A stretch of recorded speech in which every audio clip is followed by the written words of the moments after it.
Depuis quelques semaines, dans notre paroisse, à chaque dimanche, à la fête de Noël, et encore aujourd'hui, nous invitons tout le monde à participer à ce qu'on appelle le denier de l'Église, c'est-à-dire une offrande qui est une rétribution des prêtres, des laïcs en mission, des religieuses et des séminaristes. Dernier épisode de notre feuilleton « Ne sois pas le dernier à donner au denier ». Je lis dans les Actes des Apôtres. Tous les croyants étaient unis et partageaient entre eux tout ce qu'ils possédaient. Ils vendaient leurs propriétés et leurs biens et répartissaient l'argent ainsi obtenu, entre tous, en tenant compte des besoins de chacun.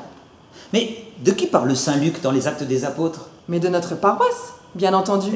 Pour vivre dans la cité, on paie l'impôt foncier. Pour entrer au ciné, on achète un billet. Et pour prendre l'autoroute, on paye à Cofiroute. Et même chez les soignants, on a un tiers payant. Mais pour aller à la messe, il n'y a pas besoin d'espèces. Si tu veux communier, tu viens sans ta CB. L'eau bénie et le buis, à chaque fois, c'est gratuit. Et l'heure de confession, elle ne te coûte pas un rond. Pourtant, si tu savais combien coûte le chauffage de l'église, sans une hésitation, tu donnerais tes devises. Pour le prix d'un micro, tu lâcherais 30 €. Le salaire du curé, là, on passe au chéquier. Et pour les sacrements, c'est tout de suite le virement. Quant à la formation, là, c'est la donation. Donc, pour faire tourner la maison, merci pour tes dons.